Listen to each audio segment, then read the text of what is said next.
Good afternoon.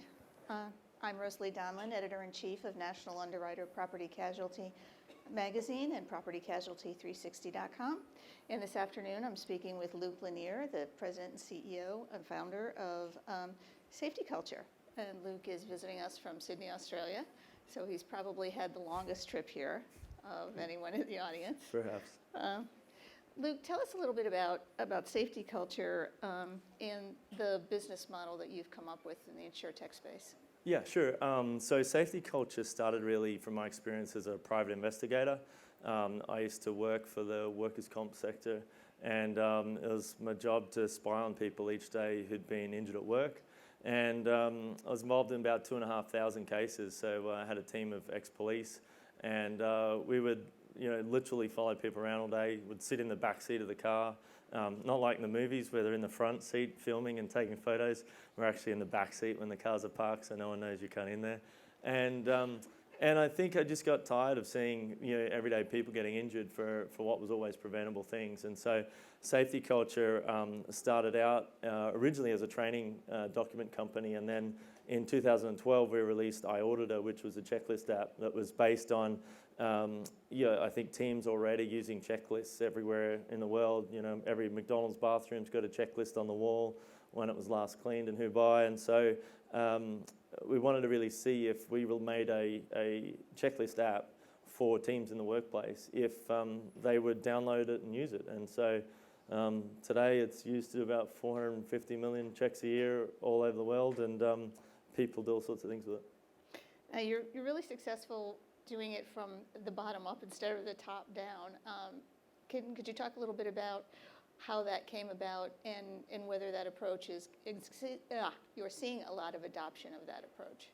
Yeah, so we've never had salespeople or done any marketing. Everything was organic. So the 23,000 companies that use our products today have all been from bottom-up adoption. So somebody at a Starbucks store or American Airlines ground supervisor would literally replace their paper checklists with iAuditor, and they would start using it.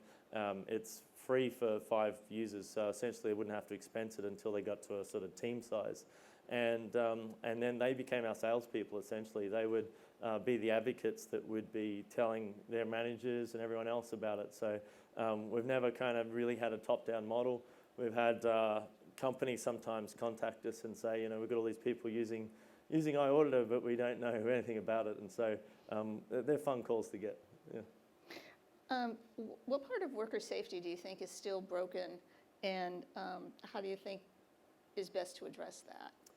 I think it's much easier if you can have the people on the front line driving the change rather than always coming from management. And so I think the broken bits are usually the pieces where people are trying to push technology onto the everyday workers. And what we've seen is that if you allow them to find their own way and develop their own workflows, then the adoption rates are much higher, the engagement's higher, and then you end up getting more data than you ever imagined. Like, we didn't build iAuditor for managers to be able to get data. I think we've had insurance companies come to us as well and say, like, we've built forms before. We try and gather information from our customers, but they don't always want to do it. And I think the fundamental difference is that we were trying to help the frontline people do their jobs better. People innately want to do a good job. They want to go home at the end of the day. And so I think what often happens is we give them an extra thing to do. We give them an extra burden.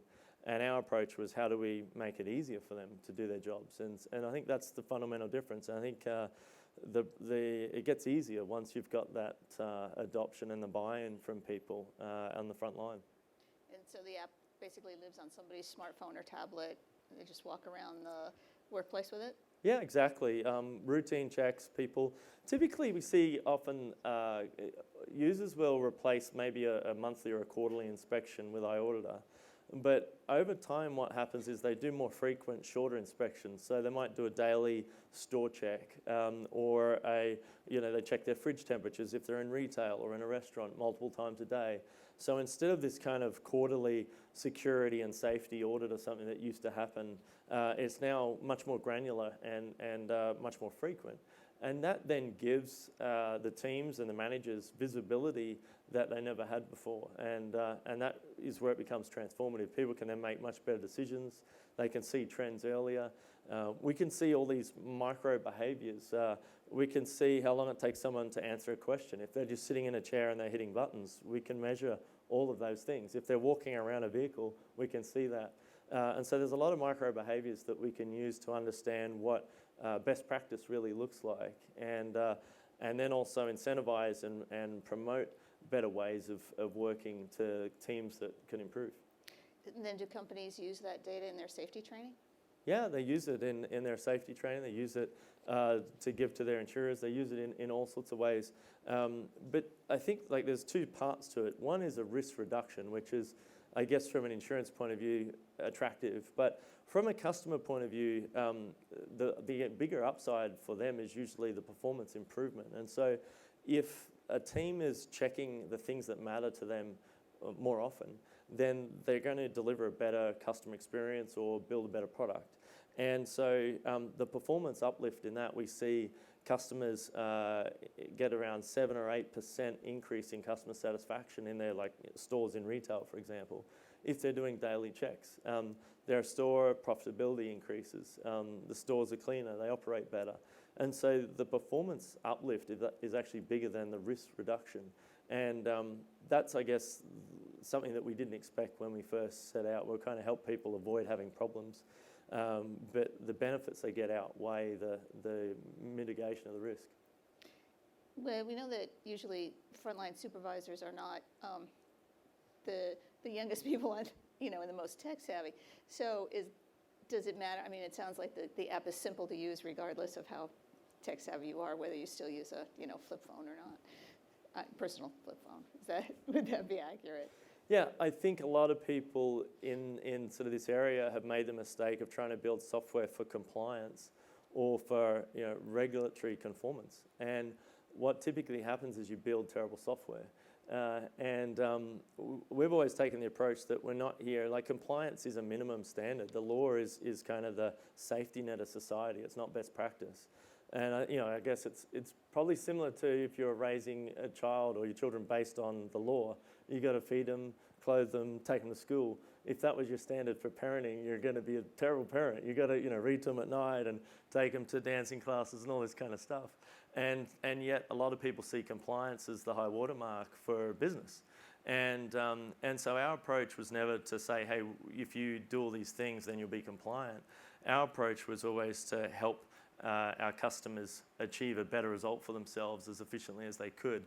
And so what that means is the user experience needs to be incredibly simple for people to be able to pick up and learn it. We don't provide training or anything like that. People need to be able to get it within a few minutes. And if it doesn't pass any of those barriers, you won't get the adoption. And I think we see a lot of tech come into play where the tech itself is great, but the user experience isn't something that people love and want to come back to, and so it falls away. And I think that's the key for a lot of this stuff, is you've got to be able to get traction and adoption for anything to be successful. Otherwise, it's hard work to force people to use things, which is what's happened. And are your customers seeing reductions in workers' comp costs along the way from adoption? Yeah, we see them get reductions by taking what they're doing to their insurers. We also partner with insurers as well who are offering incentives and reductions in premiums. We also see them just have less incidents, which is the outcome for us all. And that's across all areas of their business. We see one customer was having about 40 rollovers a year with their petrol tankers, and they started introducing end of trip reporting and also periodical kind of checks on whether people are using phones, also fatigue reporting and things. And they went from 40 rollovers a year down to one within a space of about 3 years. And so there is enormous uplift. We see up to about 25% reduction in serious incidents on construction sites. And so in all these different verticals that we've ended up servicing, people come to us with all the different examples on how they're having fewer problems. Super. What are some of the challenges you're having in working with traditional insurance carriers? I think a lot of people are still thinking about it from the carrier's perspective. In other words, how can we find either a better pool of customers or price it more accurately? All of that benefits the insurer predominantly, and I think the challenge is to be able to think, how do we help our customers run a better business? And from that point of view, then it gets much easier to be able to succeed, because the insurers that we've partnered with to date have had that attitude where they want to value add, they want to just get in and make life easier for their customers in what they do, and knowing that there's going to be a positive impact on the risk profile of that customer if they're doing these things, if they're checking stuff. We know that if you're in food and you're checking fridge temperatures regularly, then you're less likely to have problems with food poisoning and out-of-date stock and stuff like that. And so there's a basic assumption behind what we do that says, if you're taking notice of what matters in your business, then you're less likely to have problems. And that bores out to be true as we continue to see more customers benefit from it. Great. Among the partnerships you've talked about recently was the one with QBE that was recently announced. Can you talk about that a little bit, including the business model there and what contingency plans you have if QBE's clients don't adopt your apps as quickly or as much as you expect them to? Yeah, so in QBE's case, they incentivize their customers to use SafetyCulture's products. And in addition to iOrder, we created Spotlight, which is for incident reporting. And so they can have information in real time shared across their teams when things go wrong. And so they offer them a premium reduction, but they also now have a relationship directly with their customers that they can then talk about how they can improve. They're getting data that's being shared between them and their customer around how they run their business and what they're looking at, and they can provide ideas around ways they can run their business better. And we see because there is so much activity on our platform, we see everything from marijuana crops in Amsterdam that get inspected by insurers that they cover, through to researchers in Antarctica and stuff like that. And so it makes it quite an interesting discussion for a carrier then to be able to go back to their customers with a range of ways that they can help them run a better business. And the conversation is no longer about how can we reduce your risk or service you from an insurance perspective, but it's how do we truly partner with you to help you do what you do better for your customers. And insurance is kind of a secondary layer then, and it's a much easier conversation for them. Great. You're using artificial intelligence and machine learning extensively. What do you think are the biggest opportunities and challenges in layering AI on top of your technology? I don't know that we're using it extensively. I think there is a lot of promise for more predictive learning from the data, but I think in reality most of our customers are still doing a lot of things manually. We do now provide some sensors for like monitoring fridges, for example, or humidity and part storage for airlines and things like that. And so we are automating things where we can, and then bubbling all of that data up into a kind of benchmark or a score that allows us to go back and say, hey, if you increase inspections from weekly to daily, then you're going to see an increase in these sorts of areas. But I think the AI and ML promise is still yet to be realized.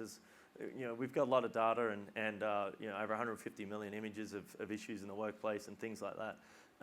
But the reality is that there's usually only a few things that each business nearly needs to keep an eye on regularly. And we've got this kind of unfair advantage where we can see what they value by way of what they're checking all the time. And so there's not a whole lot of magic over and above, people, knowing what they need to keep an eye on in their business. Do you have people telling you that they don't think you're giving them enough data? Not so much, because we do get requests where customers want to be able to benchmark themselves more across their industry and understand what normal is.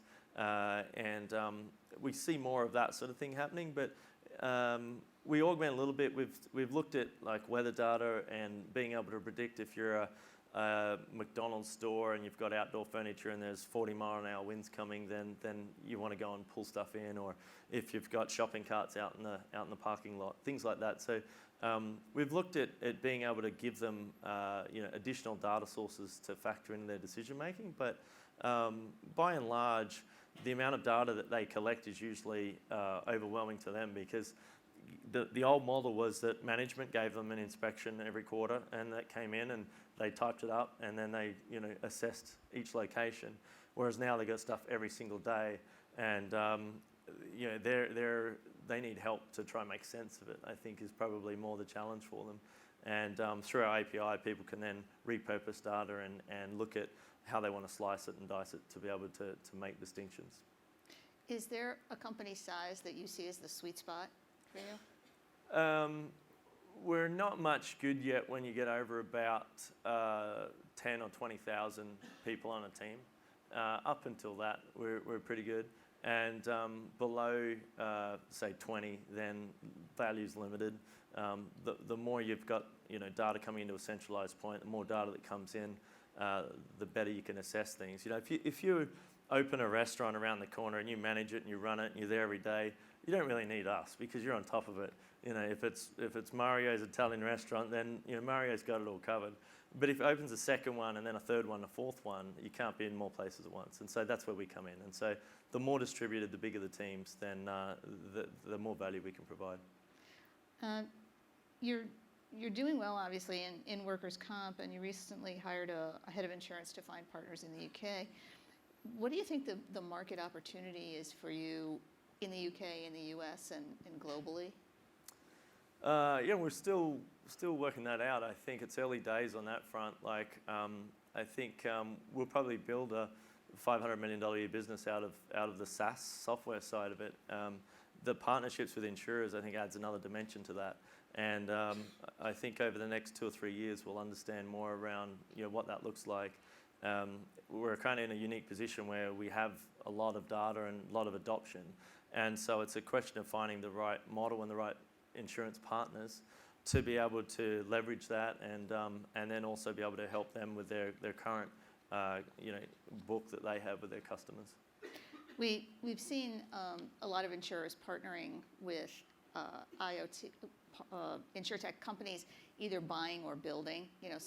A lot of major carriers have their own incubators. In other cases, they're buying startups or investing heavily in startups. But their success has been limited. What is your opinion on that? You get me in trouble. Look, I think traction is the key that unlocks all the other problems. And so if you haven't got adoption and traction, and particularly organic, if users or customers are adopting a product organically, then that's a good signal. If it's something that's got to be sold to them, no one wants to be sold to anymore. And so I think the idea is to find products that solve a problem that the market is ready and looking for. There's a lot of IoT tech that's been around and it's never got a lot of traction. And the reality is a lot of people just don't care about measuring these things. And so the promise was you can measure everything now with IoT very cheaply. You don't need to. You only need to measure the important things. And so I think that's where there's a lot of excitement and hype sometimes that dissipates because at the end of the day, the customers won't adopt it. And so I would always look for testing and getting adoption without having to sell something too much, and then iterate from there, as opposed to coming up with a tech that we think solves a problem and yet not really understand whether the market's willing to pay for it and use it. In the industries that your customers represent, which is there one industry that has the highest adoption rate, or one that safety culture works best with at this point? There's 5 main ones. Construction has always been really strong. Hospitality and leisure in hotels and sporting facilities and gyms and things like that. Retail has always been really big. Transport and logistics, including aviation, like they were there from the beginning. And then manufacturing would be the other one. So they're kind of broad areas. We started it literally in my garage in Townsville in North Queensland, Australia, just 2 of us. And we very quickly, we had a goal to get 10,000 people, or 10,000 downloads actually, which doesn't mean much, but that was the goal, to get 10,000 in a year, and we had that in a few weeks. And we had an airline in South America contact to us probably 6 weeks in and tell us how they were inspecting all their aircraft with it and things like that. And we'd actually broken the PDF report that you get from all the data that day with an update. And they contacted us, said, we love your app, and we're using it now to inspect all our planes, and we give all the reports to the regulator, and it's kind of a key part of our business, which we're thinking, we're only 2 guys in a garage, probably shouldn't be doing that. And so we had to get onto Apple that night and told them that planes would fall out of the sky if they didn't get this update through, and it happened, and away they went. But that was probably the first time we kind of went, shit, people are really relying on this. And people would lose their phone and they'd say, where's all this backed up? And we'd say, it's not backed up anywhere. There was no cloud.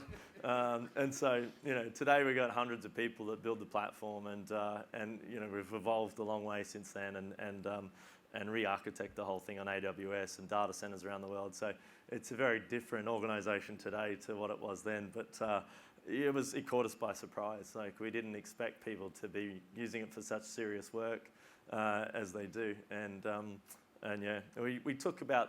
We had investors literally come down the driveway and offer a venture capital, which we'd never even heard of venture capital. We didn't know what it was. And we had a one-time payment of $7 in the app where you could unlock this Word report. Instead of a PDF, you could get Word, and you pay us $7 once, and that would be it. And they came down the driveway and introduced me to Mike Cannon-Brooks and Scott Farquhar from Atlassian, which is an Australian company.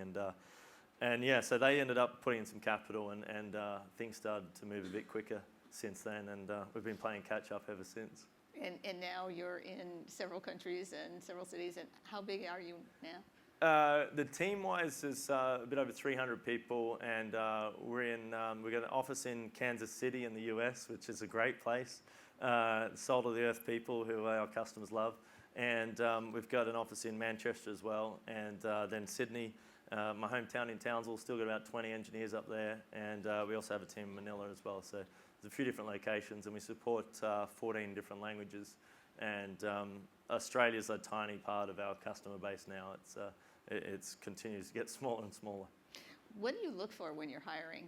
I mean, since Smart obviously. People. Yeah, smart people who, I think a lot of people don't think big enough to solve a global problem. This is quite complex when you look at it from a industry level. Like, every industry has different regulations. And so most people try and solve this just for aviation or for construction. And then every country has different regulations. And so it gets complex quickly. And we kind of had to sit back and find the common thread that permeated all industries and all geos. And the checklist was that simple thread. And so to be able to think at scale and I guess take the complex and make it simple is something we look for in people. Because most people just don't think big enough, frankly. And if we can challenge ourselves to think about how to solve really big problems, then you can start coming up with some answers on how to do that. And that's probably if there was one thing, it would be people who can think at scale and figure out how we solve this stuff at a global level, because it's not easy. Great. Well, I know we're standing between everyone else and cocktails, but last 2 minutes, we get to play a game called Overrated Underrated. Okay. So I share the terms with you, and you tell me whether they're overrated or underrated. Okay. Australia's tech scene? It's coming along. It's probably underrated. We invented Wi-Fi. Not many people know that. And so, underrated. Wearables? Overrated, especially in our space. It's not something that people our customers aren't pushing for it. There's plenty of good tech out there, but we just haven't seen the adoption yet. It'll come. Artificial intelligence?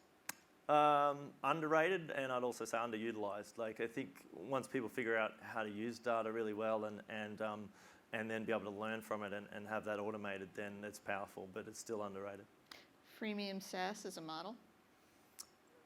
But definitely, I've got to say underrated. That's our business. So yeah, it's got a long way to go. Industrial IoT? I think it's been overrated from a lack of practical application, but I think that'll change. I think there's a lot of promise for it. We've just got to be very specific about the problems we want to solve with it. Terrific. Well, thank you so much, Lou. No worries. Thanks, Rosalie. Thanks, everyone.